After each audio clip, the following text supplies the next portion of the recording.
आज से हमारी छत्तीसगढ़ के इतिहास की कक्षाएं प्रारंभ हो रही हैं। आज के वीडियो में हम शुरू करेंगे छत्तीसगढ़ के प्राचीन इतिहास को बहुत ही आसान शब्दों में, जिसमें हम इस वीडियो में कवर करने वाले हैं। सिर्फ इस वीडियो की बात करते हैं तो हम पढ़ेंगे प्रागैतिहासिक काल के बारे में। प्रागैतिहासिक काल में जितने भी चरण होते हैं, पूर्व पाषाण काल, मध्य पाषाण काल, उत्तर पाषाण काल, नव पाषाण काल, प्रागैतिहासिक प्रमुख साक्ष्य और प्रमुख गुफाएं, इन सभी के बारे में इस वीडियो में पढ़ने वाले हैं। यह वीडियो कई पार्ट्स में होगी। मैंने प्रयास किया है कि बहुत लंबी वीडियो ना बने। ये वीडियो छोटे छोटे हिस्सों में आएंगे और आपका सिर्फ काम यह होगा कि अगली वीडियो आने के पहले आप इस वीडियो को अच्छी तरीके से देखें और जो नोट्स आपको मिलेंगे या इससे जो नोट्स आप बना सकते हैं खुद, उन्हें अच्छे से रिवाइज करें। तो चलिए शुरू करते हैं। चलिए, तो क्लास स्टार्ट करने से पहले मैं आपको एक ओवरव्यू दे देता हूँ कि हमारे नोट्स किस प्रकार से होंगे और आपको किस तरीके से इसे पढ़ना है। मैंने आपको पहले ही बताया था कि जो हमारे नोट्स होंगे वो वनडे एग्ज़ाम से रिलेटेड होंगे। इसमें सिर्फ फैक्चुअल बातें होंगी, कोई भी अनावश्यक बातें इसमें ऐड नहीं की गई हैं। नोट्स बहुत ही छोटे और कंसाइज फॉर्म में होंगे, जिससे आपको पढ़ने में आसानी होगी। देखिए, आप में से दो तरीके के स्टूडेंट्स होंगे। पहले वो जो कम्प्लीटली नए सिरे से तैयारी कर रहे हैं, दूसरे वो जिन्होंने पहले से तैयारी कर रखी है। ठीक है, दोनों के लिए ही ये यूज़फुल है। वे जिन्होंने तैयारी कर रखी है वे इस नोट्स को रिवीजन नोट्स की तरह यूज़ कर सकते हैं, और जो नए हैं तैयारी में, वे लोग इस नोट्स के अलावा कुछ और पढ़ने की कोशिश मत करें। मेरा पर्सनल सुझाव यही है आपसे कि एक नोट्स को बार बार पढ़िए, उससे एग्ज़ाम्स निकलते हैं। आप 10 बुक को एक बार पढ़ेंगे, आपके लिए कोई भी फ़ायदा नहीं होगा। आपको चीज़ें याद होनी चाहिए, जो दूसरी बुक में हैं वही इसी में है, बस फॉर्मेट अलग अलग हो सकता है। हालांकि सभी चीज़ें एक ही बुक में मिल पाना संभव नहीं है। कुछ चीज़ें किसी सिलेबस में, कुछ चीज़ें किसी सिलेबस में रहती हैं, तो सबके पीछे नहीं भागना है। जो मोस्ट ऑफ द चीज़ें एग्ज़ाम्स में आती हैं, हमें उन पे फोकस करना है। उसके पहले मैं आपको यह बता दूं कि इस नोट्स को आपको पढ़ना कैसे है। देखिए, ये नोट्स जो है ये दो हिस्सों में बटा हुआ है इस तरीके से। ये पहला पेज समझिए, ये दूसरा पेज समझिए। पेज बचाने के लिए और नोट्स को अच्छा दिखने के लिए मैंने इस तरीके का पार्टीशन किया हुआ है। आपको पहले बाएं हिस्से को पढ़ना है, उसके बाद दाएं हिस्से को पढ़ना है। ठीक है, हम भी उसी फॉर्मेट में पढ़ेंगे। चलिए, तो शुरू करते हैं।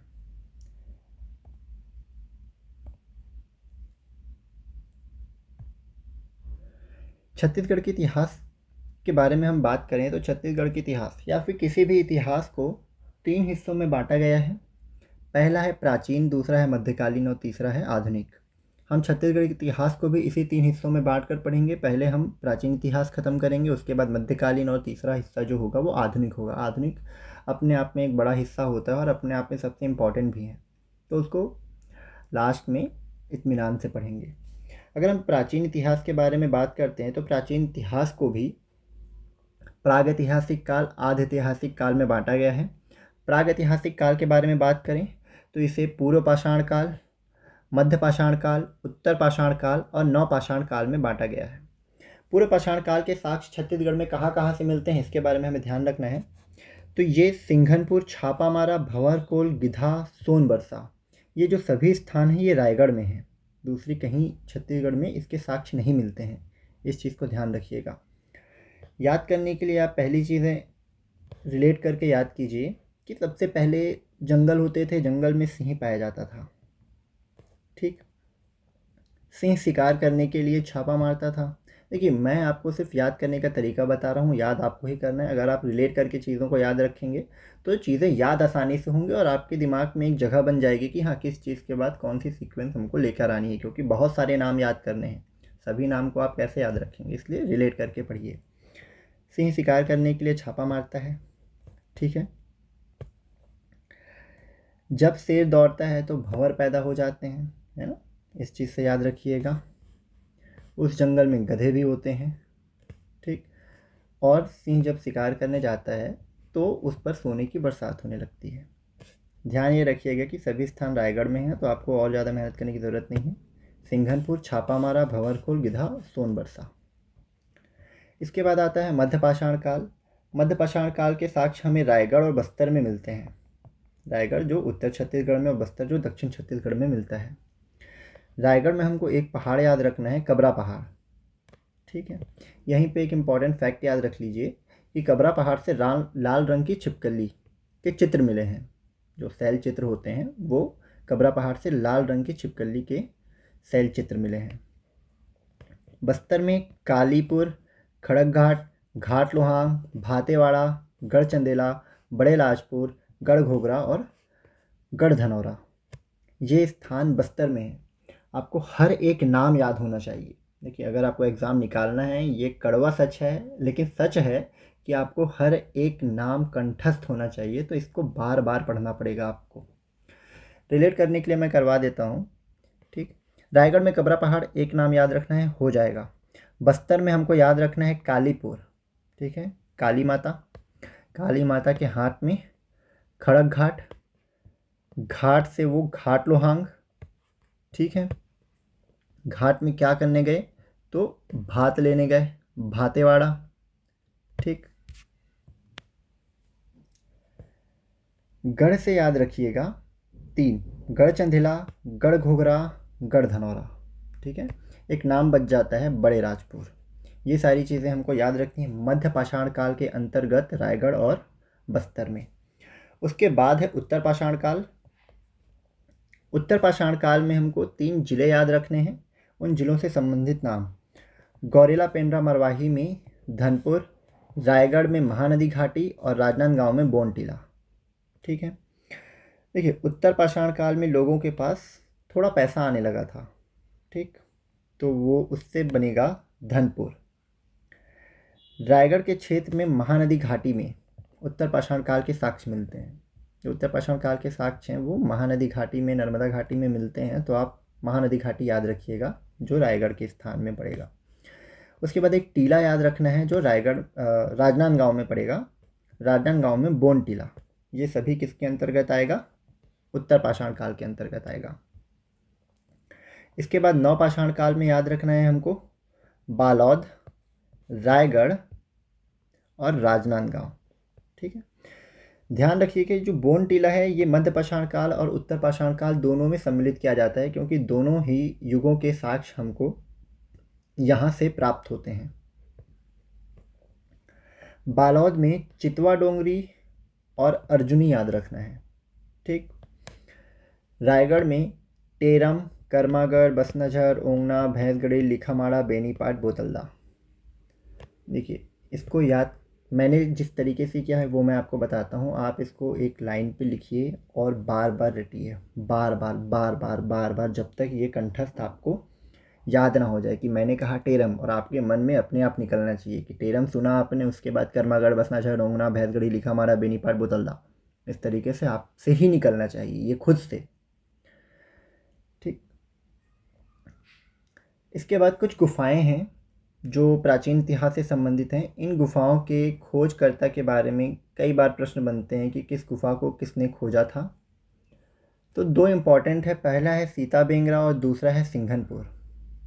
ठीक, सीता बेंगरा की जो गुफा है वो कर्नल आउजले ने खोजा था 1848 में, और जो सिंघनपुर की गुफा है, इसके साथ कबरा पहाड़ भी याद रखिएगा। सिंघनपुर और कबरा पहाड़, इसे एंडरसन ने खोजा था 1910 में। ये बहुत इंपॉर्टेंट है, मैं फिर से बता रहा हूँ आपको, और इसमें कन्फ्यूज़न होता है।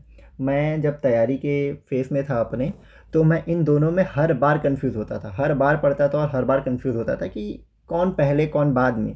तो याद करने का तरीका, इन दोनों को आसपास लिखिए, कौन सा पहले है, तो कर्नल आउजले था। ठीक है, एंड सन था। ठीक है, तो बाद में कौन आएगा, एंडरसन आएगा। ठीक, सीता बेंगरा पहले आई थी। इस तरीके से आप याद रखते हैं कि सीता जी बहुत प्राचीन है तो वो पहले आएंगी, सीता जी हमारी माता है तो उनको पहला स्थान देना चाहिए किसी भी तरीके से। मैं ये इसलिए बताता हूँ ताकि आप यह सोच सकें कि आपको रिलेट किस तरीके से करना है, किस तरीके से रिलेट करके चीज़ें याद रखी हैं। आप जब शुरुआत करेंगे पढ़ाई की, आपको 1 दिन 2 दिन 3 दिन बहुत मज़ा आएगा कि बहुत आसान आसान चीज़ें पढ़नी होती हैं। लेकिन जब ये चीज़ें बहुत ज़्यादा हो जाती हैं ना, तो हम कंफ्यूज हो जाते हैं कि कौन सी चीज़ कहाँ पढ़े थे, क्या पढ़े थे, कुछ भी याद नहीं आता। इसलिए रिलेट करना is one of the best की टू मेमोराइज एनीथिंग। ओके, तो सीता बेंगरा और सिंघनपुर की गुफाएं हो गई। कबरा पहाड़ याद रखिएगा 1848 में। दूसरी चीज़, इसको 1948 मत कीजिएगा, ठीक है, ये चीज़ें गलत होंगी। ये होता है वहाँ पे जब दो ऑप्शन दिखते हैं तो दिमाग कंफ्यूज होता है कि किसको मारे, और तुक्का हमेशा गलत लगता है। एंडरसन 1910, इसको याद रखने में आपको दिक्कत नहीं होगी। सीता पेंगरा सरगुजा में है, और अभी हमने पढ़ा कि सिंगनपुर और कबरा पहाड़ कहाँ है, रायगढ़ में है, ठीक है। सिंघनपुर के जो शैल चित्र हैं इनका विस्तृत अध्ययन और सर्वेक्षण ये अमरनाथ दत्त ने किया था, ठीक है। तो आप इस तरीके से याद रखिए कि जो अध्ययन करता है वो अमर हो जाता है, जो पढ़ेगा लिखेगा वो लोगों की नज़रों में तो अमर हो गया ना। तो अमरनाथ दत्त। इन गुफाओं के बारे में जो महत्वपूर्ण जानकारी है उसको एकत्र किया था घोष, गार्डन और लोचन प्रसाद पांडे ने।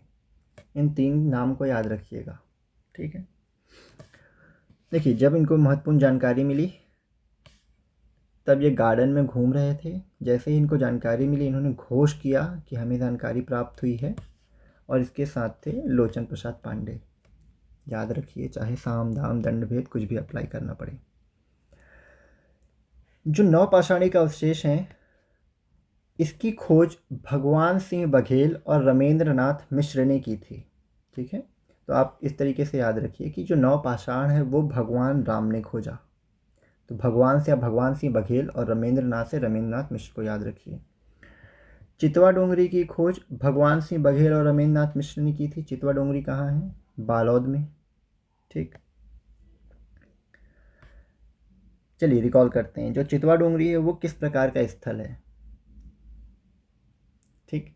चितवा डोंगरी जो है वो नवपाषाणी स्थल है, नवपाषाण काल से संबंधित है, याद रखिएगा। इसके बाद गढ़ धनौरा, प्रोफेसर काम्बले और रमेंद्र नाथ मिश्र। देखिए, मैंने जिस तरीके से याद रखा है, देखिए मैं बहुत बड़ा कोई टीचर नहीं हूँ, मैं जिस तरीके से पढ़ा हूँ मैं उस तरीके से आपको बता सकता हूँ। मैंने किस तरीके से याद रखा था कि जो गढ़ धनौरा है ना, यहाँ पे पाषाण घेरे मिले हैं, तो मैंने भगवान को हटाया और एक कंबल लेके आया और राम ने कंबल उन पाषाण घेरों पर डाल दिया, ठीक है।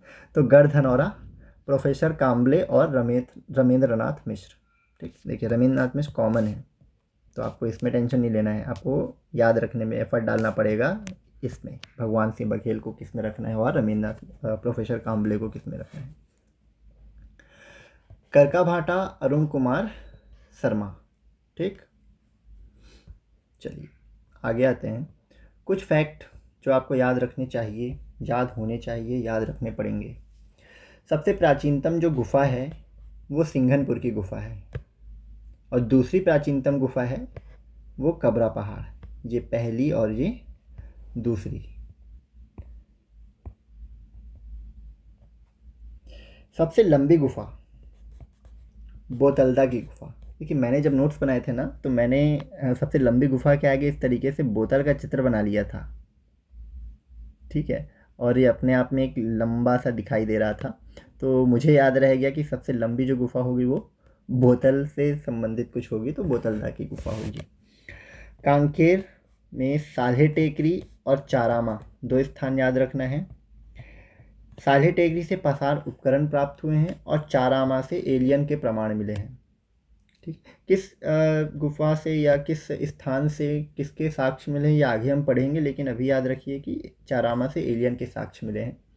मैंने याद रखने के लिए जो ट्रिक अपनाई थी वो बताता हूँ। देखिए अब मैं बार बार नहीं बोलूँगा मैंने याद रखने के लिए, मैंने याद रखने के लिए, मैं बता रहा हूँ तो मैंने ही याद रखने के लिए अपने लिए बनाई होगी। आप इस तरीके से याद रख सकते हैं कि जो एलियंस थे वो 4 आम लेने के लिए आए थे, ठीक है। तो जहाँ भी आपको 4 आम या चारामा जैसा कुछ दिखेगा आप एलियन के प्रमाण याद रख लेंगे उससे। सर्वाधिक पाषाण घेरे कहाँ पे मिले हैं, तो बालोद पे मिले हैं, ठीक है। बालोद कहाँ है, हमने मैप पढ़ चुका है, आपको बालोद याद होना चाहिए कि किस स्थान पे आता है। महापाषाणिक अवशेषों का सबसे बड़ा केंद्र जो है वो मुजगहन है, ठीक है, सबसे बड़ा केंद्र मुजगहन। सर्वाधिक पाषाण घेरे बालोद, तो सभी एक दूसरे से रिलेटेड हैं।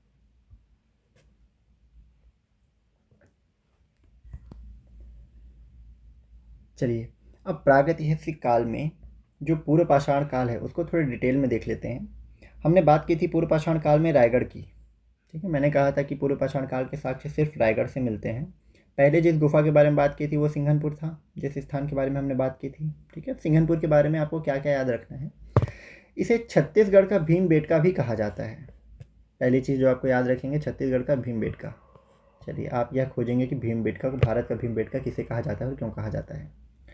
ये चंवरढाल पहाड़ी के गिरिपाद पर स्थित है। चंवरढाल पहाड़ी पहाड़ों की एक श्रृंखला है, इस तरीके से पहाड़ बने हुए हैं, तो इसे ही चंवरढाल पहाड़ी कहा जाता है। ये कोरबा के ऊपर कुछ हिस्सों में मिलती है, इसके गिरिपाद पर मिलते हैं। गिरिपाद मतलब नीचे, पहाड़ों के नीचे तरफ पे है। हसदेव मान बेसिन पर स्थित है। ये सभी स्थान है ना कि कहाँ पे सिंघनपुर की गुफाएं पाई जाती हैं। इसकी खोज किसने की थी? एंडरसन ने की थी 1910 में। उसके साथ एक नाम याद रखिएगा, CJ वेलिंगटन का। ठीक है, तो एंडरसन और CJ वेलिंगटन का नाम साथ में याद रखेंगे। इसका विस्तृत अध्ययन किसने किया था?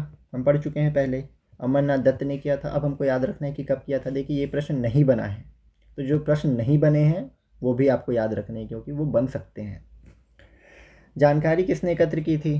तो मैंने कहा था जब जानकारी मिली तो लोग गार्डन में टहल रहे थे, उन्होंने घोष किया और साथ में लोचन प्रसाद पांडे थे।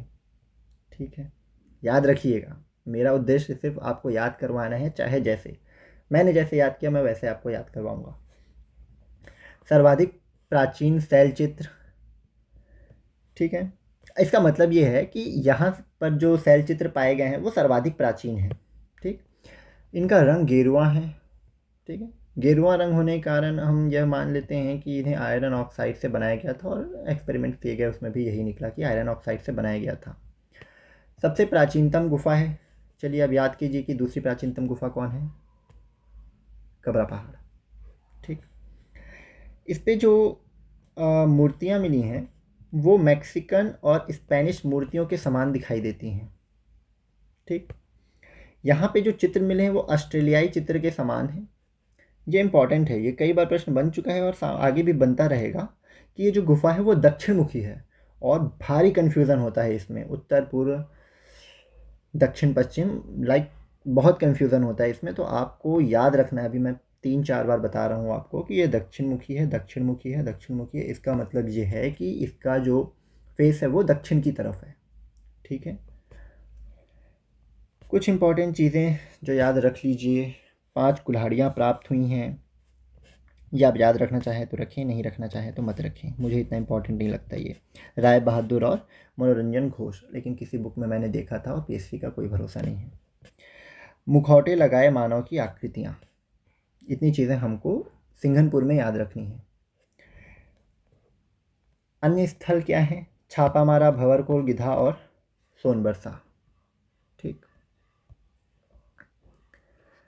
इसके बाद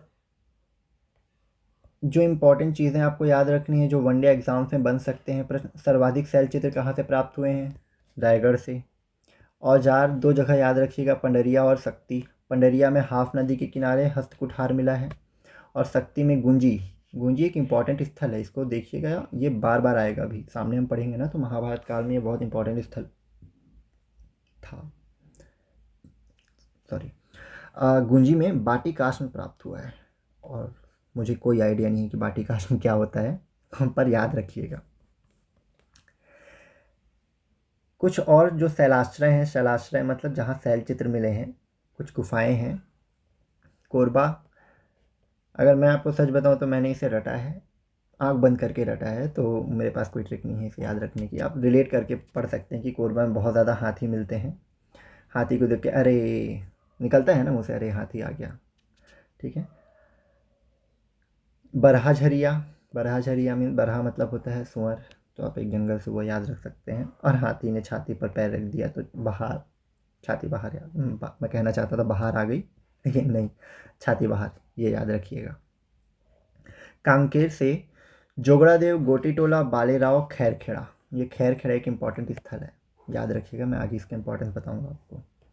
जोगड़ादेव, गोटीटोला, बालेराव और खैरखेड़ा। ठीक है, रायगढ़, उषा कोठी, लिखामारा, हाथा, सोनमुड़ा और सिरौली डोंगरी। ठीक, आपको इतनी चीज़ें याद रखनी हैं। मध्य पाषाण काल में हमने पहला पढ़ा था रायगढ़, और रायगढ़ में एकलौता स्थल पड़ा था कबरा पहाड़। तो कबरा पहाड़ भी अपने आप में एक इम्पॉर्टेंट जिससे प्रश्न बनते हैं, आइए देखते हैं कितने। सर्वाधिक शैल चित्र मैंने बताया था कहाँ से मिला है, रायगढ़ से। रायगढ़ में कहाँ से, तो कबरा पहाड़ से। लेकिन अगर सबसे प्राचीन पूछेगा तो सिंघनपुर से। ठीक, दोनों चीज़ों को याद रखिए, आप लिख लीजिए कहीं पे। अगर सबसे प्राचीन पूछा तो सिंघनपुर ऑप्शन टिका लगाइएगा, आंसर में आएगा। और सर्वाधिक पूछा तो कबरा पहाड़ आएगा। और ये पूछेगा और ये कन्फ्यूज़न होगा आपको एग्ज़ाम में। शैल चित्र, यहाँ पे पाए जाने वाले शैल चित्र भी लाल रंग के हैं।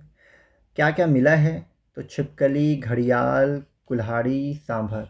एक बार प्रश्न पूछा था कि किनमें किनके चित्र प्राप्त हुए हैं, तो मानव के चित्र प्राप्त नहीं हुए हैं को आंसर लिया था। मतलब 4 ऑप्शन थे, उसमें एक था मानव, तो उसको लिया था कि मानव के चित्र प्राप्त नहीं हुए हैं।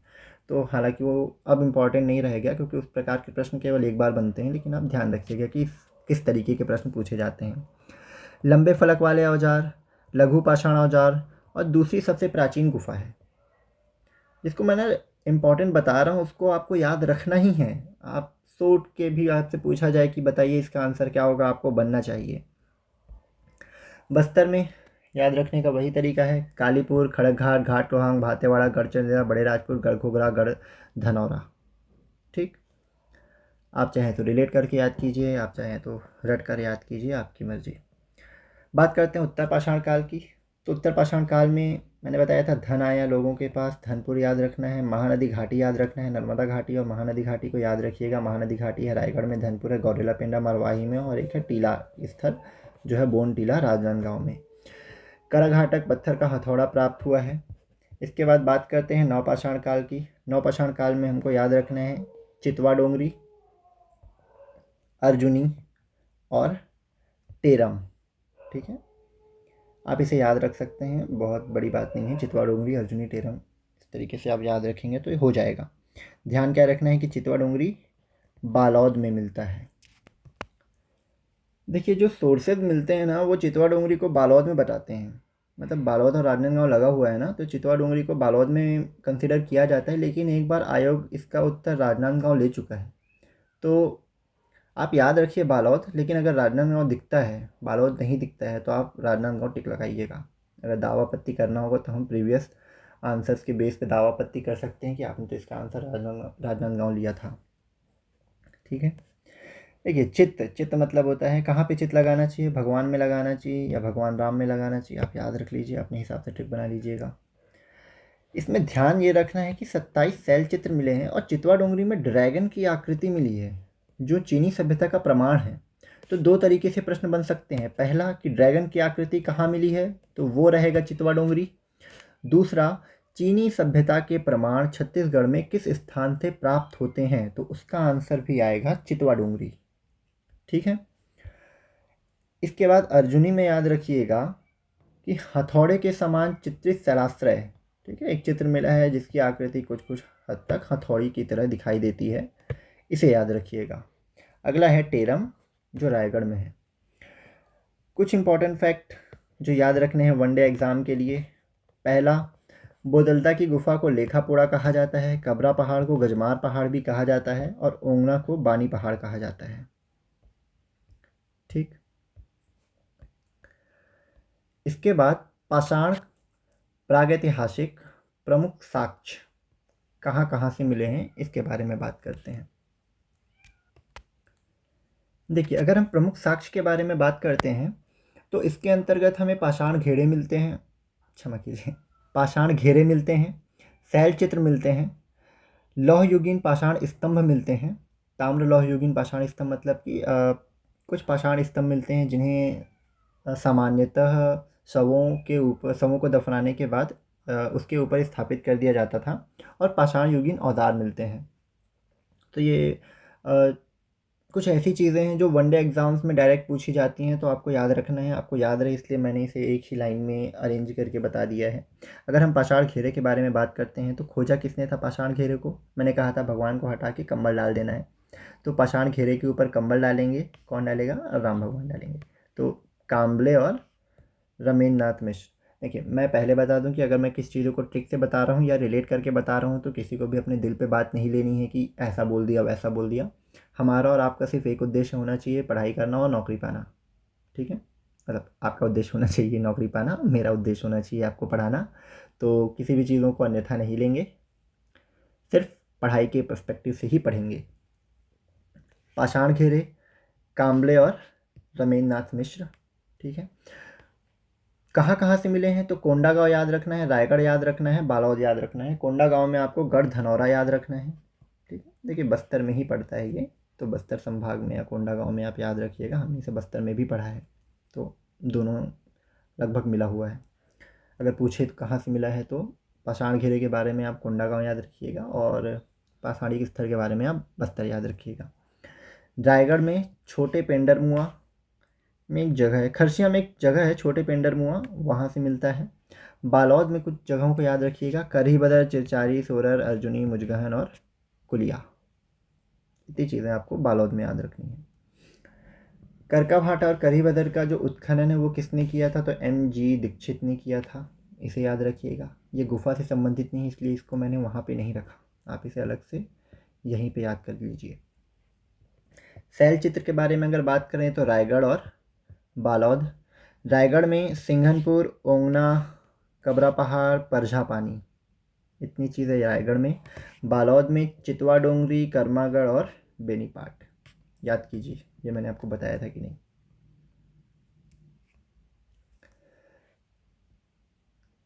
पाषाण स्तंभ के बारे में बात करते हैं तो कोंडागांव से और बालौद से मिलती हैं। बालौद में गढ़ धनौरा पाषाण स्तंभ मिलते हैं। बालौद में क्षमा कीजिए, मुझे याद नहीं मैंने क्या कहा, फिर से बताता हूँ। कोंडागांव में गढ़ धनौरा और बालौद में करका भाटा और अर्जुनी, करही बदर, चिरचारी और सोरर। तो एक लाइन में याद कीजिए, बार बार बोलिए, करका भाटा, अर्जुनी, करही बदर, चिरचारी, सोरर। अगर मैं एक शब्द बोलता हूँ आपको बाकी के जो बचे हुए शब्द हैं अपने आप निकलने चाहिए, रट लीजिए। रटना इज़ द ईजिएस्ट वे कि आप किसी चीज़ को याद कर सकें। ठीक है, रिलेट करना, मैं मानता हूँ कि रिलेट करना एक आसान तरीका हो सकता है, लेकिन जो रिलेट करने के तरीका है वो कुछ हद तक सीमित रहता है। आप अगर आपके पास कम चीज़ें हैं आप रिलेट कर सकते हैं, बहुत ज़्यादा चीज़ों में वो मिक्सअप हो जाता है। पाषाण शवागार, देखिए कुछ तरीके होते थे इन पाषाण स्तंभ को लगाने के। तो एक होता था मेनहीर, इसे पाषाण स्तंभ कहा जाता था कि इस तरीके से स्तंभ को यहाँ पे स्थापित कर दिया गया, ये मेनहीर कहलाता था। पिट सर्कल, गर्तवृत्त, ये इस तरीके से अगर इस तरीके से पत्थरों को अरेंज कर दिया जाता था। ठीक है, और शिष्ट एक होता है पेटिका। पाषाण युगीन औजार के बारे में बात करें तो रायगढ़ के कबरा पहाड़ से मिले हैं और सरगुजा में जोगी मारा और सीता बेंगरा। ये दो गुफाएं बहुत इंपॉर्टेंट हैं, आगे बहुत इंपॉर्टेंट रोल प्ले करेंगी ये आपकी स्टडी में, लाइक इंपॉर्टेंट क्वेश्चन बनते हैं इससे, ऐसा कहना चाह रहा हूँ मैं। महापाषाण युगीन स्थल, पहला बिलासपुर में और दूसरा रायगढ़ में, ध्यान रखिएगा, बिलासपुर में मल्हार और रायगढ़ में टिंगना। इससे प्रश्न नहीं बना है और मुझे लगता है इससे प्रश्न बनने की प्रबल संभावनाएं हैं, तो इन चीज़ों को याद रखिए, क्योंकि अगर इससे एक प्रश्न बनता है ना तो अपन तुक्का भी नहीं मार पाते, कि अपन को याद ही नहीं होता कि बिलासपुर में क्यों होगा, रायगढ़ में तो हो भी सकता है क्योंकि पढ़ रहे हैं उसके बारे में, बिलासपुर में कहाँ से आ जाएगा। तो महापाषाण युगीन स्थल आप बिलासपुर याद रखिएगा, मल्हार ये सोर्स में दिया हुआ है। और इसके बाद केयर्न और मेनहीर क्या होते हैं ये ध्यान रखिए। केयर्न में पत्थरों को एक दूसरे के ऊपर रखा जाता था इस तरीके से, ठीक है, शवों को दफनाने के पश्चात पत्थरों को एक दूसरे के ऊपर रखा जाएगा। और मेनहीर में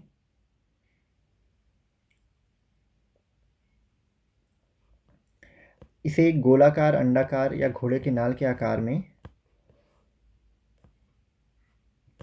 सजाया जाता था, एक पत्थर को अगल बगल रखकर। ठीक है, करका भाटा बालौद से मिला है।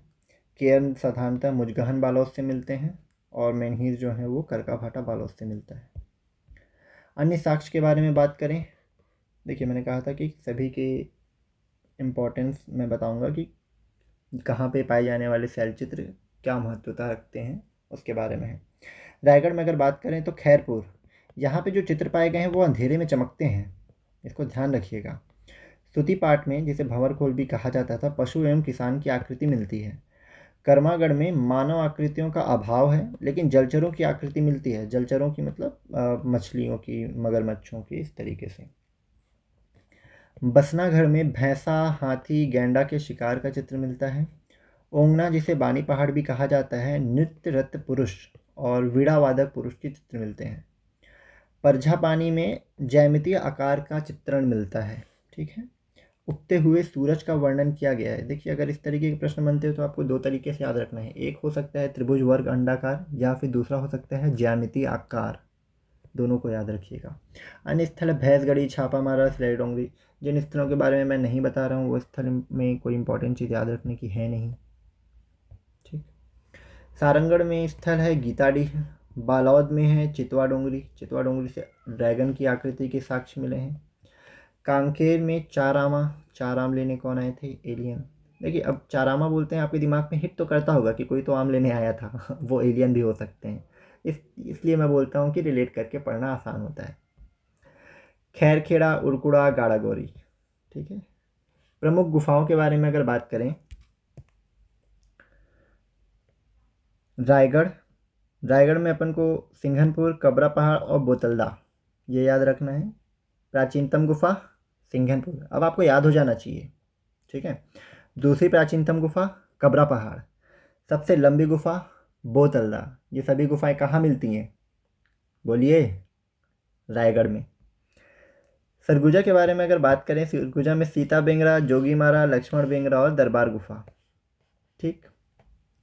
चलिए, सीता बेंगरा और जोगी मारा के बारे में मैं ओवरव्यू दे दूं आपको। सीता बेंगरा में प्राचीनतम नाट्यशाला के साक्ष्य मिलते हैं। ठीक है। और जोगी मारा में देवदत्त और शतनुका, दो दास दासियाँ थी, इनकी प्रेम कथाओं का वर्णन मिलता है। प्रेम कथाओं का वर्णन मिलता है जोगी माला में। कैसे याद रखना है मैं आपको उस समय याद करवाऊंगा, सबकी ट्रिक्स है मेरे पास। सूरजपुर बिल द्वार गुफा। ठीक है। आप याद रखिए, बरसात के मौसम में सूरज बिल में घुस जाता है। याद रखना है बस। 4 ऑप्शन देख के आपको सही आंसर पता चलना चाहिए, दैट्स सेट। फिर एग्ज़ाम निकलने के बाद कोई नहीं पूछने वाला कि कौन सी चीज़ कहाँ है। याद रखिए, कर कहीं कीजिए, और क्या। शक्ति में रैनखोल गुफा। ठीक है। ये ट्रिक आप खुद बना लीजिए ना, जो आपको अच्छा लगे। बस्तर में कुटुमसर गुफा, ये तो आप नहीं भूलेंगे। एक है कैलाश गुफा। देखिए, कैलाश गुफा ना जशपुर में भी मिलती है। जब हम पढ़ेंगे आगे ज्योग्राफी वगैरह तो मैं आपको बताऊंगा कैलाश गुफा के बारे में जशपुर में। लेकिन कैलाश गुफा बस्तर में भी मिलती है, तो बस्तर में जो है वो इतिहास से संबंधित है, और जशपुर में जो कैलाश गुफा है वो थोड़ी सी नई है, इसलिए प्राचीन इतिहास में शामिल नहीं किया जाता उसे। कांकेर में मणि पर्वत गुफा। ठीक है। कांकेर से कंकड़ याद रखिए, कंकड़ में मणियों को शामिल किया जाता है, ये याद रखिए। ठीक। आगे जो बचा हुआ है आदि ऐतिहासिक काल, रामायण काल, महाभारत काल, ये अगली वीडियो के लिए छोड़ते हैं। इतनी चीज़ों को आप याद करके रखिए। उम्मीद करता हूँ कि जब तक आपकी अगली वीडियो आएगी तब तक आपको इतना याद हो चुका रहेगा। ठीक है। साथ साथ चलिए, सिर्फ कंटेंट जमा करके मत रखिए कि जिस दिन नोटिफिकेशन आएगा उस दिन हम झंडे गाड़ देंगे, नहीं हो पाता है। आप यकीन मानिए, मैं CGPSC से कई सालों से जुड़ा हुआ हूँ। मैंने बहुत गलतियाँ की हैं। मैंने कोचिंग वगैरह पे उतना ध्यान नहीं दिया, लेकिन ज़रूरी होती है, एक गाइडेंस ज़रूरी होता है। ये मैं आपको इसलिए बता रहा हूँ, मैं कोई कोचिंग सेंटर चला भी नहीं रहा हूँ। ये सिर्फ एक इनिशिएटिव है, एक साथी का दूसरी साथी के लिए। अगर आप चाहते हैं आप इसका फ़ायदा लें तो हमसे जुड़े रहिए। आप चाहते हैं कि किसी और को फ़ायदा मिले, आपके भाई को, आपके दोस्त को, तो उन्हें शेयर कीजिए, इसके बारे में बताइए। आप चाहते हैं आपको बिना दिक्कत के नोटिफिकेशन मिले तो सब्सक्राइब कीजिए। हमसे जुड़िए टेलीग्राम पे, मैसेज कीजिए मुझे इस नंबर पे, और निसंकोच मैसेज कीजिए व्हाट्सएप पे या टेलीग्राम पे। कृपया करके कॉल मत कीजिए, कॉल नहीं उठा पाऊँगा मैं, आपको लगेगा कि मैं इग्नोर कर रहा हूँ, पर मैं कॉल में बात नहीं कर सकता। बिज़ी हूँ मैं थोड़ा सा किसी काम में, इसलिए। और मैसेज कीजिए, आपको रिप्लाई मिलेगा, ज़रूर मिलेगा, मैं गारंटी देता हूँ इस चीज़ की। चाहे आप कभी भी कीजिए, आप किसी भी काम से कीजिए, किसी डाउट को क्वेरी के लिए कीजिए, आपको नोट्स चाहिए तो मैसेज कीजिए बिना किसी दिक्कत के। केवल एक चीज़ जो मैं आपसे चाहता हूँ वो है कि जितना मैं पढ़ा रहा हूँ उस पर भरोसा रखिए और कर लीजिए टाइम पे, ठीक है। बात के लिए कुछ भी मत छोड़िए। हमने जल संरक्षण पे वीडियोस दे दी हैं, जल प्रदूषण पे, पर्यावरण संरक्षण पे वीडियोस दे दी हैं। आपका वो सिलेबस कंप्लीट हो जाना चाहिए, वो कंप्लीट हो जाना चाहिए एटलीस्ट उतना पार्ट जितना मैंने करवा दिया है। ये पहली वीडियो हमारे छत्तीसगढ़ के इतिहास की। धीरे धीरे हम छत्तीसगढ़ के इतिहास को कंप्लीट कर लेंगे, उसके बाद हम छत्तीसगढ़ की ज्योग्राफी पे आएंगे, फिर इंडियन पोर्शन पे आएंगे। तो ये आपकी प्री, व्यापम, CGPSC सभी पे काम आने वाला है। चलिए मिलते हैं अगली वीडियो पे। धन्यवाद।